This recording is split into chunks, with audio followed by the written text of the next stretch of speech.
Assalamualaikum warahmatullahi wabarakatuh. Selamat siang, salam sejahtera bagi kita semua. Perkenalkan, nama saya Henita Fajar Oktavia SPMP, dosen program studi agribisnis pada Fakultas Pertanian Universitas Borobudur, Jakarta. Saat ini, saya dalam proses mengikuti program sertifikasi dosen yang diselenggarakan oleh Kementerian Pendidikan, Sains dan Teknologi tahun 2025. Saya akan melakukan penyusunan dokumen pernyataan diri dosen dalam unjuk kerja Tridharma Perguruan Tinggi atau PDD UKT-PT. Pada kesempatan ini, saya akan memaparkan salah satu mata kuliah yang saya ampu, yaitu mata kuliah Pengembangan Masyarakat. Saya mengajar mata kuliah pengembangan masyarakat dengan bobot 2 SKS dengan kode mata kuliah PI 0632. Adapun deskripsi mata kuliah pengembangan masyarakat, yaitu mata kuliah ini mempelajari konsep pengembangan masyarakat dan pengaplikasiannya yang berfokus pada strategi dan pendekatan dalam pengembangan masyarakat, komunikasi sosial, strategi pengembangan masyarakat, pengembangan ekonomi lokal, pemuda pada pertanian, serta adopsi dan inovasi. Pada sistem pembelajaran, mata kuliah pengembangan masyarakat diselenggarakan dengan pendekatan blended learning, yaitu perpaduan antara pembelajaran luring atau tatap muka langsung dan juga daring melalui platform e-learning resmi Universitas Borobudur, yaitu sistem Sevima yang terdapat Siakat dan Edlink yang saling terkoneksi. Mahasiswa dapat mengakses materi perkuliahan, mengunggah tugas secara online, dan pada bagian diskusi interaktif, studi kasus, serta presentasi dilaksanakan secara langsung di kelas. Metode pembelajaran yang saya terapkan berbasis aktif, partisipatif, serta berbasis pengalaman nyata. Di antaranya adalah 1. Ceramah interaktif. Hal ini dilakukan untuk membantu mahasiswa memahami konsep teori pengembangan masyarakat. 2.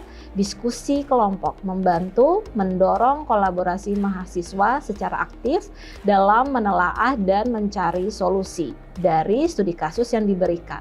Terakhir, project based learning sebagai bagian dari tugas mahasiswa untuk membantu masyarakat dan sebagai aplikasi praktis dari materi yang telah dipelajari sebelumnya. Pada bagian capaian pembelajaran meliputi CPL 1, yaitu bertakwa kepada Tuhan Yang Maha Esa dan mampu menunjukkan sikap religius, serta bekerja sama dan memiliki kepekaan sosial, serta kepedulian terhadap masyarakat dan lingkungan.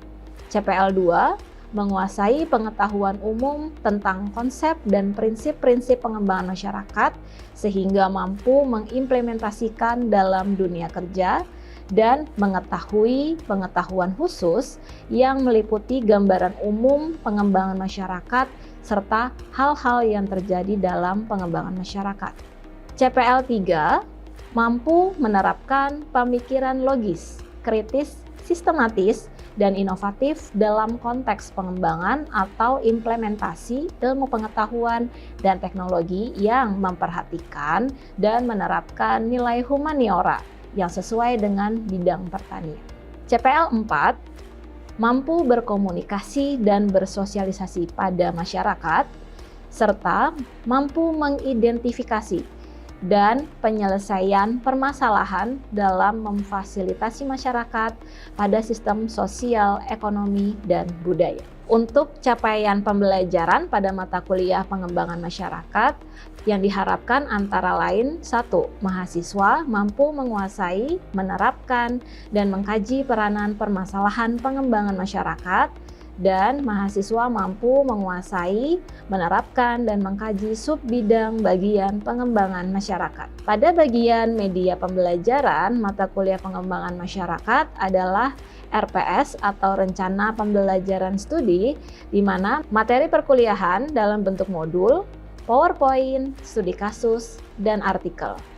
video pembelajaran dalam bentuk micro teaching, atau kuliah hybrid melalui Zoom dan sistem Sevima yang terdapat Siakat dan Edlink yang saling terkoneksi.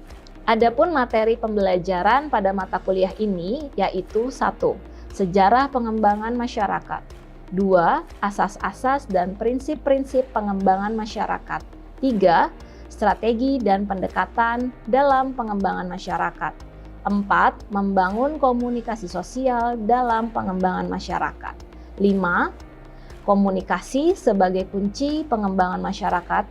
6. Konflik dan konsensus pada pengembangan masyarakat. 7. Strategi pengembangan masyarakat berbasis sumber daya lokal.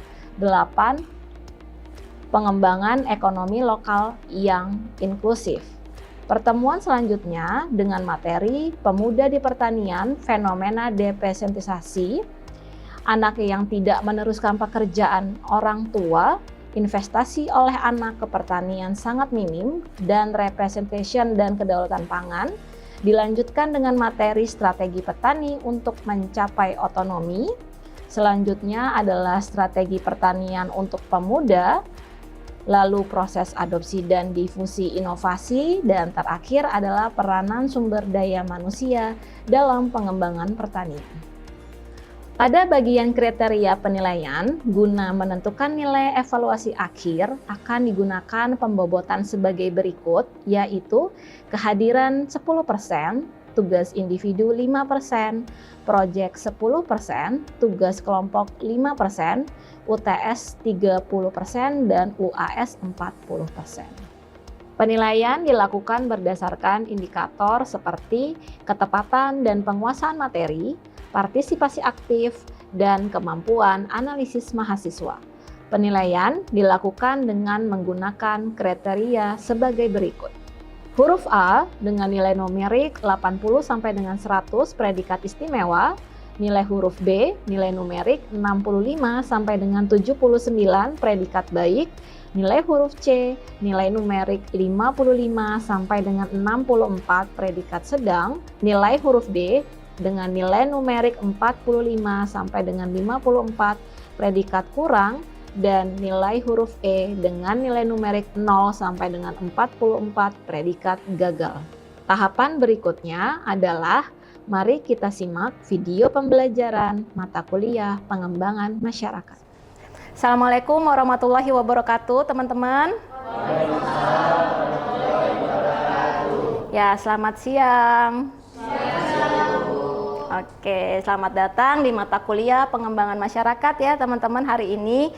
Sebelum kita masuk di materi, saya ada pertanyaan buat teman-teman. Nah, teman-teman bisa lihat di slide yang saya tampilkan ada 2 gambar ya. Kira-kira apa yang teman-teman pikirkan dari gambar ini? Ada yang bisa memberikan jawabannya? Saya Ibu. Ya, Mufti. Untuk gambar pertama adalah pemuda tani di desa, dan untuk gambar kedua adalah pemuda tani di perkotaan. Oke, Mufti. Ya, benar ya. Jadi teman-teman, apa yang disampaikan Mufti bahwa sebenarnya gambar pertama adalah pemuda tani ya, yang ada di desa, dan yang kedua adalah pemuda tani yang ada di kota, yang dimana mereka sudah bisa beradopsi dengan lingkungan yang ada di perkotaan. Sehingga mereka lebih fokus kepada pemasaran, seperti itu.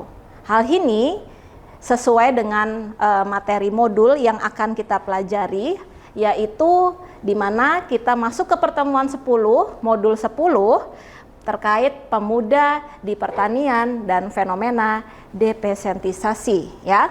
Teman-teman bisa lihat referensi yang digunakan, nanti itu akan sebagai buku yang teman-teman baca pada saat mempelajari modul 10 seperti ini ya. Oke, teman-teman, slide di hari ini saya akan tampilkan rencana pembelajaran studi di mana kita masuk ke pertemuan 10, modul 10 ya. Tetapi untuk di rancangan pembelajaran studi kita masuk di nomor 9. Karena UTS kan kita masuk di pertemuan 8 ya, seperti itu. Outcome pembelajaran yang nanti saya ingin harapkan kepada teman-teman mahasiswa adalah bahwa mahasiswa mampu menjabarkan, menentukan, dan bagaimana fenomena, pemuda di pertanian dan fenomena depesentisasi. Jadi maksudnya adalah hasil akhir dari perkuliahan ini teman-teman pada saat membaca buku, membaca jurnal, melihat fenomena sekitar, kalian bisa menganalisis, menelaah, menjabarkan, oh seperti ini ya fenomena pemuda di pertanian dan fenomena depesentisasi di lapangan, seperti itu. Kita bisa mengkomparasikannya dengan kondisi di lapangan serta buku bacaan, ya. Materinya kita bahas pertama terkait pemuda pertanian, data empiris. Yang kedua adalah studi kasus depresentasi di Jawa Tengah. Oke, slide selanjutnya kita akan membahas mengenai subbab pertama, yaitu pemuda pertanian, data empiris. Jadi teman-teman, bahwa sebenarnya pemuda itu sebagai penduduk usia muda tentunya di pedesaan ya, biasanya yang paling banyak kita temukan itu merupakan komponen penting dalam meningkatkan pembangunan pertanian, seperti itu ya. Sektor pertanian sampai saat ini masih menjadi sektor yang menyerap jumlah tenaga kerja yang cukup besar. Itu sudah terbukti datanya ya teman-teman di BPS maupun di riset-riset saya sebelumnya, bahwa sektor pertanian masih menjadi sektor yang membantu perekonomian Indonesia, seperti itu. Dan yang terakhir, di sisi lain peran generasi muda dalam pembangunan sangat penting guna meningkatkan pertanian di Indonesia. Dari slide ini, apakah ada feedback dari teman-teman yang ingin teman-teman sampaikan atau ada pertanyaan? Dipersilahkan. Saya, Bu. Oke, silahkan Clarissa. Seperti yang Ibu bilang tadi ya, Bu. Yang pertama itu adalah pemuda sebagai penduduk usia muda di pedesaan yang merupakan komponen paling penting dalam meningkatkan pembangunan pertanian. Tapi justru yang saya lihat sendiri ya, Bu, khususnya di pedesaan, bahwa anak muda sekarang itu malah malu untuk terjun langsung ke pertanian gitu, Bu. Itu gimana, Bu? Terima kasih, Bu. Oke, Clarissa, terima kasih atas pertanyaannya. Memang secara saya lihat di kondisi di lapangan memang betul ya, banyak pemuda khususnya di pedesaan berpindah dari desa ke kota. Tidak bisa dipungkiri bahwa kesempatan emas muncul di perkotaan dibandingkan di pedesaan ya. Tetapi dengan adanya program pemerintah menurut saya seperti Koperasi Merah Putih, Sekolah Rakyat, kita bisa melihat dan membantu para pemuda khususnya untuk tertarik di dunia pertanian. Memang tidak mudah seperti itu, tapi harus diajarkan dan diberitahu pelan-pelan, seperti itu. Risetnya memang sudah banyak, tapi sekarang kembali kepada bagaimana pertama si pemudanya itu mau untuk bergerak di bidang pertanian, dan yang kedua kita bisa belajar dari COVID kemarin bahwa sektor yang masih tetap berjalan adalah sektor pertanian. Ingat, tanpa makanan kita tidak bisa hidup, bahasa dalam tanda kutipnya seperti itu. Oke ya. Mungkin ada feedback lain dari teman-teman? Saya, Bu. Iya, silakan Sudinta. Sesuai yang Ibu jelaskan tadi, bagian kedua adanya ketimbangan pembangunan antar wilayah, menarik penduduk muda khususnya pemuda untuk berimigrasi. Menurut tanggapan Dinta, mengapa pemuda di desa lebih memilih ke kota? Apakah penghasilan di kota lebih menjanjikan atau bagaimana, Ibu? Terima kasih. Jawaban saya tidak jauh berbeda seperti yang saya sampaikan ke Clarissa. Dibilang pendapatan lebih besar di perkotaan atau di pedesaan pun kita juga tidak bisa menjamin. Kenapa? Berdasarkan riset saya pun juga bahwa petani di pedesaan ya, jika mereka bisa memanfaatkan apa yang sudah diberikan oleh program pemerintah ataupun mereka bisa beradopsi inovasi dan berdikari ya secara mandiri, mereka bisa untuk mendapatkan pendapatan yang lebih besar dibandingkan di desa. Begitupun juga di perkotaan. Tapi memang kalau di perkotaan kita memiliki kesempatan yang lebih besar dalam hal apa? Teknologi ya. Kesempatan belajar bertukar pikiran dengan orang yang lebih expert di bidangnya. Seperti itu. Itu yang menurut saya dalam tanda kutip sedikit berbeda dibandingkan di pedesaan. Kalau di pedesaan kita mencari link A, B, C, dan D mungkin agak susah seperti itu. Penggunaan teknologi tidak masif, artinya masih banyak petani-petani yang umurnya jauh dari kita atau di atas kita yang belum terbiasa dengan sistem budidaya yang baru, teknologi dan sebagainya. Tapi kalau untuk dibilang pendapatan, menurut saya tidak bisa dibilang di perkotaan juga sukses, di pedesaan juga sukses. Kembali ke petaninya masing-masing. Karena kalau kita riset, kita bisa melihat bahwa ternyata pendapatan di perkotaan dan di pedesaan itu dipengaruhi oleh banyak faktor seperti itu. Oke teman-teman, untuk slide selanjutnya ya, sektor pertanian adalah sektor ekonomi yang memiliki pertumbuhan ekonomi positif ya, dan memiliki keterkaitan yang cukup besar terhadap sektor lainnya. Tenaga kerja di pedesaan juga telah mengalami pergeseran, ya itu memang betul teman-teman ya, kenyataannya di lapangan, yaitu dari sektor pertanian menjadi sektor manufaktur dan jasa, seperti yang tadi kita sudah diskusikan di slide sebelumnya ya. Lalu yang terakhir, tenaga kerja muda versus lahan pertanian, berkaitan dengan penurunan penyerapan tenaga kerja muda yang terlibat di kegiatan pertanian tidak dapat dipisahkan oleh faktor-faktor yang mempengaruhi baik produksi maupun non-produksi. Sehingga teman-teman bahwa memang bisa teman-teman lihatlah di lingkungan sekitar, kita masih menggunakan tenaga kerja tenaga kerja keluarga ya, yang nantinya tentunya akan berhubungan dengan usaha tani para petani. Apa yang harus dilihat? Betul, tenaga kerja muda versus lahan pertanian. Semakin luas lahannya harusnya semakin untung, betul ya. Oke, di slide ini apakah ada pertanyaan sebelum kita lanjut ke slide selanjutnya? Izin bertanya Bu, dari materi Ibu yang sudah jelaskan, bagaimana dampak pergeseran tenaga kerja dari sektor pertanian ke sektor manufaktur dan jasa terhadap perekonomian pedesaan? Sesuai dengan slide yang tadi saya jelaskan, memang kembali banyak faktor yang mempengaruhi untuk pertanyaan kamu ya. Pergeseran tenaga kerja dari sektor pertanian ke sektor manufaktur dan jasa tentu mempengaruhi perekonomian pedesaan yang menurut saya pribadi cukup besar. Kenapa? Kebanyakan kalau teman-teman lihat bahwa di pedesaan banyakkan pemuda atau orang tua. Orang tua, betul. Sehingga kalau sudah kebanyakan orang tua di pedesaan, maka pertaniannya menjadi tipe modern atau tradisional.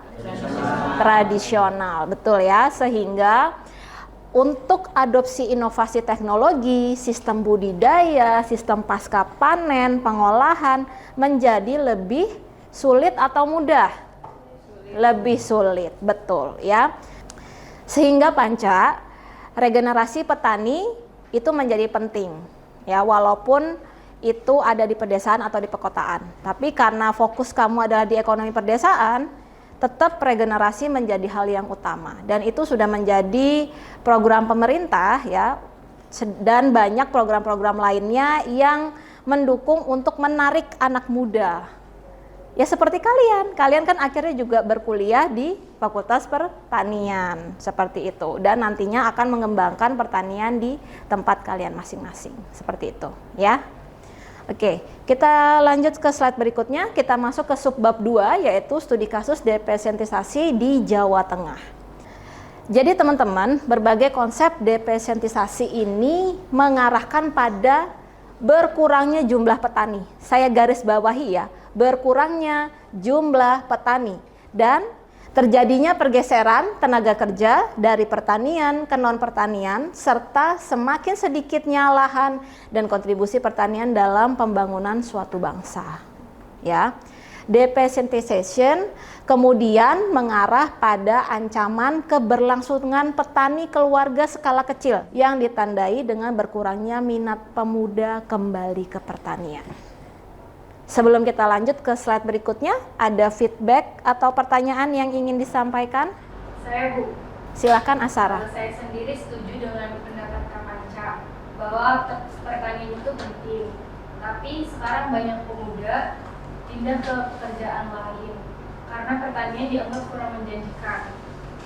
Menurut saya sendiri, agar pemuda tertarik kembali ke pertanian, perlu ada dukungan seperti pelatihan, bantuan modal, dan teknologi yang lebih menarik agar lebih menguntungkan. Ya, Asara, memang betul feedback yang kamu berikan itu sudah sesuai dengan apa yang terjadi di masyarakat. Ya, program pemerintah tuh sudah banyak yang berjalan. Contohnya yang sudah dilaksanakan oleh para penyuluh pertanian. Tapi kembali lagi kita tidak bisa membuat semuanya serentak sama seperti itu karena banyak faktor serta fenomena yang terjadi di lapangan sehingga kita harus bisa lihai menghadapi para petani seperti itu. Makanya di bagian depesentisasi ini kalian harus menggarisbawahi bahwa berkurangnya jumlah petani dan terjadinya pergeseran ini akhirnya juga membuat pembangunan suatu bangsa itu bisa berdampak ke banyak sektor. Apalagi sektor pertanian masih menjadi salah satu sektor tumpuan untuk hajat hidup orang Indonesia seperti itu ya. Nah, untuk depesentisation yang mengarah pada ancaman keberlangsungan pertanian keluarga skala kecil ini karena usaha tani yang ada di Indonesia kebanyakan usaha tani besar atau kecil? Kecil ya. Kebanyakan usaha tani kecil yang akhirnya karena sudah bersifat kecil hasilnya tidak banyak, tidak bisa memberikan pendapatan yang besar ya. Akhirnya anak dari petani-petani tersebut harus ke kota untuk bekerja dari sektor pertanian ke sektor industri dan jasa. Seperti itu ya. Nah, fenomena ini adalah istilah ya industrialisasi yang membuat petani membayar mahal dalam bentuk kemiskinan ya. Yang semakin meningkat di perdesaan akibat kelangkaan lahan pertanian serta migrasi keluar dari perdesaan. Fenomena ini memang terjadi di lapangan ya. Oleh sebab itu kita harus bisa mencari solusi dengan cara apa yang petani butuhkan ya. Itulah yang kita bantu. Misalnya saya punya usaha tani hidroponik Pak Coy. Saya merasa bahwa ilmu yang saya punya itu belumlah sesuai untuk usaha tani ini. Nah, kalian sebagai mahasiswa pertanian yang pernah belajar dan magang bisa membantu untuk saling bertukar informasi dan pendapat. Seperti itu ya maksudnya. Sebagai contoh kasus depesentisation pada pertanian padi di pedesaan, di tingkat keluarga petani, proses penerusan usaha pertanian keluarga pun jarang terjadi. Betul? Betul. Kenapa alasannya? Karena usaha taninya masih bersifat kecil, ya. Generasi dari keluarga petani lebih memilih untuk bekerja di sektor non pertanian, ya. Makanya penolakan generasi muda untuk meneruskan usaha pertanian tidak terlepas dari minimnya nilai ekonomi yang diperoleh. Selain itu juga apa? Hasil produktivitas lahannya kalau usaha taninya kecil seperti apa? Besar atau kecil juga hasilnya? Kecil. Kalau sudah kecil akan dijual atau digunakan sehari-hari? Betul, digunakan untuk sehari-hari ya. Jadi kalau gagal panen tidak ada yang bisa dimakan, akhirnya dia harus bekerja di sektor lain. Betul. Seperti itu ya teman-teman ya. Sebelum kita masuk ke slide selanjutnya, mungkin ada feedback atau pertanyaan dari teman-teman? Saya Bu ingin bertanya. Silakan Rani. Peran generasi muda, menurut yang saya lihat, seharusnya ikut dalam meningkatkan pertanian di Indonesia. Namun data terakhir, rata-rata umur petani di atas umur 50 tahun. Petani yang berumur 30 tahun ke bawah sangatlah terbatas. Semakin banyak pemuda yang enggan memiliki pertanian sebagai dasar penghasilan dan mata pencarian. Sehingga sebaiknya kita sebagai generasi muda, apa yang harus kita lakukan, Bu? Makasih, Bu. Ya Rani, seperti slide sebelumnya ya, dan juga pertanyaan teman-teman, memang saya bisa kasih pendapat bahwa kita harus lebih banyak berkolaborasi. Kita tidak bisa tidak memanfaatkan peluang yang ada. seperti urban farming, digital marketing, e-commerce yang sudah berjalan dan sebagainya, seperti itu. Sehingga kalau kita sudah tidak mempunyai lahan, kita bisa bekerja sama dengan kelompok tani. Atau kita bekerja sama dengan dinas pertanian yang ada di provinsi tempat kita tinggal atau kabupaten. Dari situ kita sekaligus melakukan pengabdian kepada masyarakat dan menyalurkan ilmu kita. Bedanya apa sih teman-teman kalau kita melakukan kegiatan di masyarakat? Bedanya sangatlah besar, yaitu bahwa teori yang kita dapatkan di bangku kuliah bisa sangat berbeda dengan teori yang kita dapat di lapangan. Kenapa? Karena kalau orang lapangan dia berdasarkan apa yang mereka selalu coba setiap hari. Apa yang ada itu mereka coba, itu mereka lakukan. Beda sama kita lihat buku, baca textbook, baca riset, kita melakukan riset ABCDE, apakah hasilnya sesuai atau tidak. Tetapi pada saat kita terjun ke lapangan, itulah uji bagi kita pribadi. Seperti itu. Aman, Rani? Oke, mungkin ada feedback lain dari teman-teman? Oke, kita lanjut ke slide selanjutnya ya. Jadi, sebelum kita lanjut ke slide selanjutnya, harus ditegaskan kembali bahwa status petani penggarap yang besar, luas lahan yang dikuasai kurang dari kebutuhan luas lahan yang dianggap cukup bagi petani, anak tidak meneruskan pekerjaan orang tua, mahalnya tenaga kerja di pertanian, itu memang terjadi di lapangan seperti itu. Kita tidak bisa pungkiri, bahkan di dekat rumah saya juga memang terjadi seperti itu. Ya. Oke. Slide terakhir, tugas ya. Jadi sebelum kita akhiri perkuliahan hari ini ya, saya akan berikan tugas ke teman-teman ya, tugasnya beranggotakan 4 orang, tugas kelompok. Jadi tolong cari isu yang sedang hangat berkaitan dengan judul modul hari ini ya. Lalu dibuat video presentasinya semenarik mungkin. Nanti kalau misalnya ada yang menarik, kita bisa naikkan ke Instagram fakultas dan akan mendapatkan hadiah dari saya. Oke ya. Baik, mungkin ada yang mau memberikan feedback terakhir sebelum saya tutup perkuliahan hari ini? Saya, Bu. Iya, silakan Feby. Berarti dengan demikian yang Ibu telah jelaskan itu, berkurangnya minat pemuda untuk membantu kegiatan orang tuanya itu akan meningkatkan biaya produksi yang dilakukan oleh para petani. Sehingga apabila kegiatan pertanian tidak dibantu oleh anggota keluarga mereka sendiri, mereka akan memperoleh keuntungan yang semakin kecil ya Bu ya. Dilihat dari kondisi tersebut juga, pertanian yang mereka lakukan, kondisi tersebut akan semakin diperparah apabila lahan pertanian itu mereka kelola secara garap atau sewa, sehingga minimnya keuntungan yang mereka peroleh yang diterima harus dibagi lahan oleh lahan pemilik dan lahan sewa. Ya Feby, terima kasih atas feedback yang diberikan ya. Semua feedback yang teman-teman berikan dan termasuk Feby terakhir sudah merangkum apa materi hari ini ya.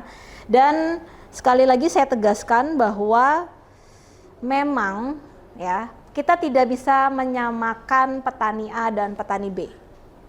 Ya, itu pertama. Yang kedua, bahwa lahan yang mereka miliki pun kita tidak bisa paksa untuk hasilkan secara maksimum tanpa ada pengaruh-pengaruh lain. Misalnya pelatihan budidaya seperti feedback yang diberikan oleh Asara ya. Lalu solusi yang ditanyakan oleh teman-teman seperti Rani, Panca, Dinta ya, dan feedback yang diberikan oleh Kralisa maupun Feby seperti itu. Sehingga kembali saya tegaskan sekali lagi bahwa kolaborasilah yang menjadi hal utama. Ya kita harus berkolaborasi dan bertanya langsung apa yang dibutuhkan oleh para petani. Seperti itu. Dan yang paling utama adalah regenerasi petani tetaplah harus berjalan setiap tahunnya, bahkan setiap hari kalau bisa. Bukan semakin menurun ya, tapi semakin bertambah demi kelangsungan pertanian Indonesia.